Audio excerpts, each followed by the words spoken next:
அஸ்ஸலாமு அலைக்கும் வரஹ்மத்துல்லாஹி வபரகாத்துஹு.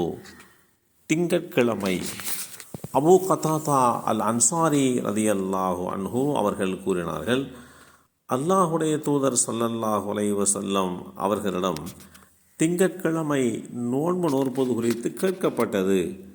அதற்கு அல்லாஹுடைய தூதர் ஸல்லல்லாஹு அலைஹி வஸல்லம் அவர்கள், அன்றுதான் நான் பிறந்தேன், அந்த திங்கட்கிழமையில்தான் எனக்கு வேதமறை குர்ஆன் முதலில் அருளப்பெற்றது என்று குறிப்பிட்ட இந்த செய்தி ஸஹீஹ் முஸ்லிமில் 2153 என்ற எண்ணிலே பதிவு செய்யப்பட்டிருக்கிறது.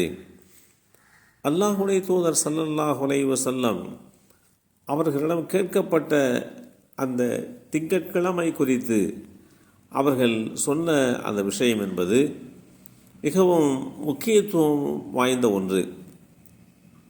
அல்லாஹுடைய தூதர் ஸல்லல்லாஹு அலைஹி வஸல்லம் அவர்கள் நமக்கு தலைவராக கிடைத்தது மிகப்பெரிய பாக்கியம். அல்லாஹ் நம்மீது கொண்ட கருணை.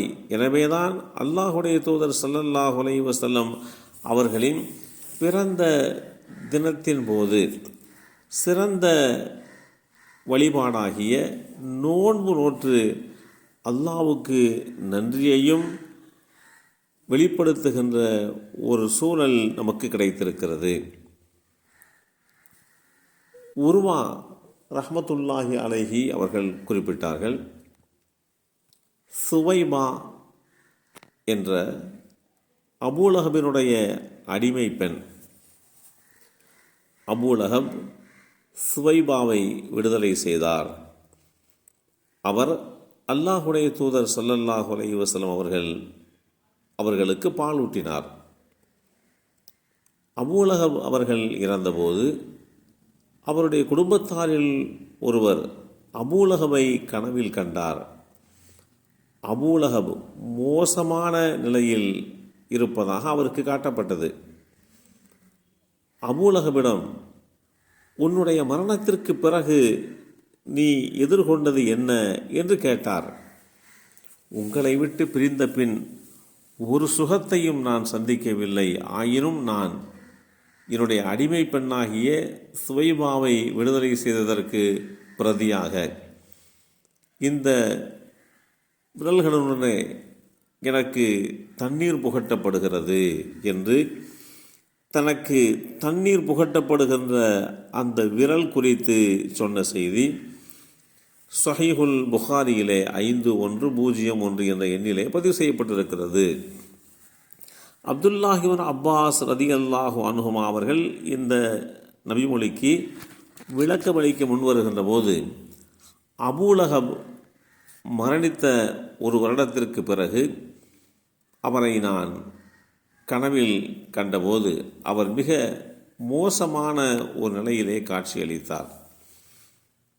அவரிடத்திலே நான் கேட்டேன், நான் உங்களை விட்டு பிரிந்த பிறகு ஒரு சுகபோகங்களையும் அடையவில்லை என்று கூறினார். ஆனாலும் எல்லா திங்கட்கிழமையிலும் எனக்கு தண்டனை லேசாக்கப்படுகிறது என்று குறிப்பிட்டார். இமாம் ஸுஹைலி ரஹ்மத்துல்லாஹி அலைஹி அவர்கள் அதற்கான காரணத்தை தெளிவுபடுத்துகிறார்கள். அல்லாஹுடைய தூதர் ஸல்லல்லாஹு அலைஹி வஸல்லம் அவர்கள் திங்கட்கிழமை தான் பிறந்தார்கள். இந்த செய்தியை அபூலஹபுடைய அடிமை பெண்ணாக இருந்து வந்திருக்கக்கூடிய சுவைபா என்பவர்தான் அவரிடம் போய் கூறினார். இதை கேட்ட உடனேயே மகிழ்ச்சியிலே அபூலஹப் அந்த பெண்மணியிடம், நான் உன்னை விடுதலை செய்து விட்டேன் என்று கூறினார். எனவே அதன் காரணமாகத்தான் அந்த அபூலஹபுக்கு ஒவ்வொரு திங்கட்கிழமையிலும் தண்டனை லேசாக்கப்படுகின்றது என்று குறிப்பிட்ட அந்த செய்தி ஃபத்ஹுல் பாரி என்ற நூலிலே தெளிவுபடுத்தப்பட்டிருக்கிறது.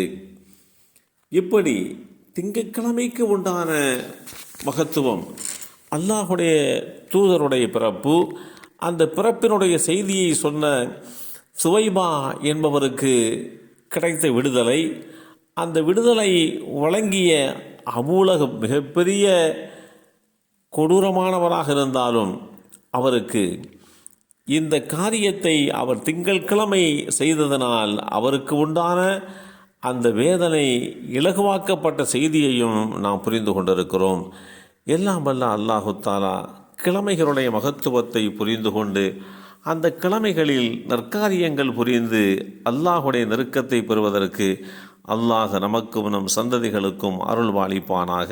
அஸ்ஸலாமு அலைக்கும் வரஹ்மத்துல்லாஹி வபரகாத்துஹு.